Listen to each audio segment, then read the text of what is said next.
कोल्हापूर महापालिकेच्या वतीने कोल्हापूर अतिक्रमण मुक्त करण्याची मोहीम हाती घेण्यात आलेली आहे। त्याच पार्श्वभूमीवर कोल्हापुरातील मध्यस्थ वस्ती असलेले बिंदू चौक ते गंजी गल्ली येथील अतिक्रमण जे काढण्यात आलेलं आहे। आज सकाळपासूनच ही अतिक्रमण काढण्याची कारवाई जी सुरू होती।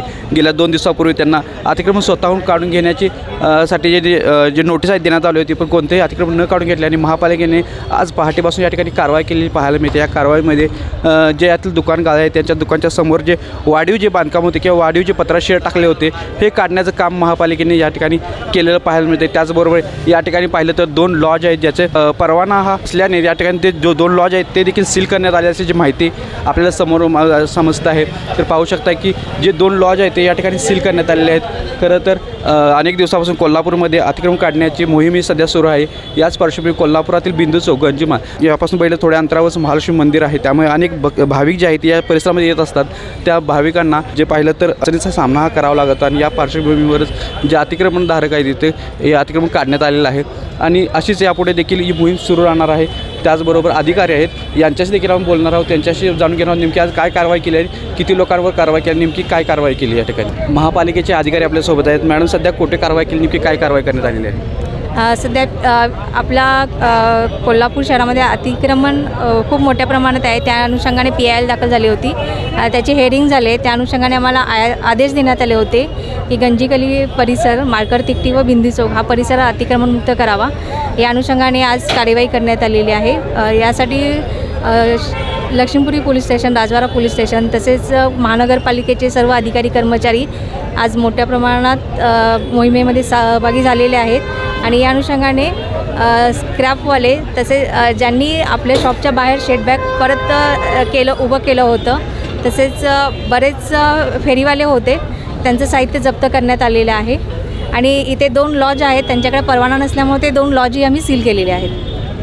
खरं तर ही कारवाईमध्ये किती अतिक्रमणधारक या ठिकाणी होते साधारण? अतिक्रमणधारकमध्ये जे फेरीवाले आहेत ते आणि जे शॉप आहेत त्या शॉपच्या बाहेर त्यांनी परत शेडबॅग पुढे वाढवलं होतं। शॉप ज्या रस्त्यामध्ये ते जे ठेवत होते त्यामुळे वाहतुकीला अडथळा होत होता, त्यामुळे ते आम्ही JCBच्या सहाय्याने काढण्यात आलेलं आहे। खरं तर आणखी काही कोल्हापूरमध्ये अतिक्रमण असे आहेत, त्यांना काय नेमकं तुम्ही महापालिकेकडून काय इशारा? सर्व दुकानदार तसेच फेरीवाले यांना महापालिकेतर्फे असे आम्ही आवाहन केलेलं आहे की आम्ही आता पट्टे मारून देणार आहे। त्या पट्ट्याच्या आतमध्येच त्यांनी आपले करावं। 9 फेरीवाला झोन आता आम्ही डिक्लेअर करणार आहे, त्यामध्ये कोणतीही गाडी लागणार नाही।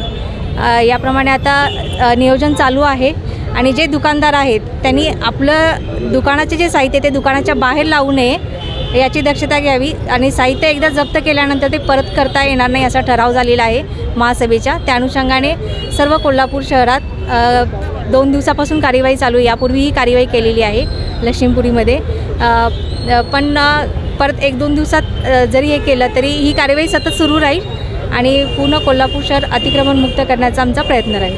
खरं तर महापालिकेनं पूर्ण शहर अतिक्रमणमुक्त करण्याचा मोहीम हाती घेतली आहे।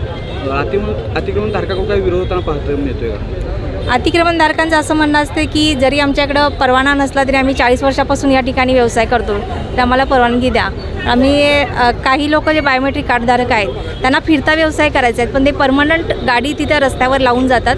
त्यांना आम्ही सांगितले तुमचा फिरता व्यवसाय आहे, सकाळी गाडी आणून लावा आणि संध्याकाळी घेऊन जावा, अशा प्रकारे व्यवसाय करायचा। माधवा रोड, लक्ष्मीपुरी जिथं आपला कंजेस्टेड एरिया आहे, महालक्ष्मी मंदिर, त्या सर्वांना आम्ही आवाहन केलेलं आहे की तुम्ही फिरता व्यवसाय करा म्हणून। खरं तर अनेक वर्षापासून अनेक लोकांच्या गाड्या आहेत, त्यांना म्हणजे वेगळी दुसरी जागा दिली जाणार आहे का? पर्यायी जागा जे लायसनधारक आहेत त्यांनाच मिळेल, इतर लोकांना नाही मिळणार।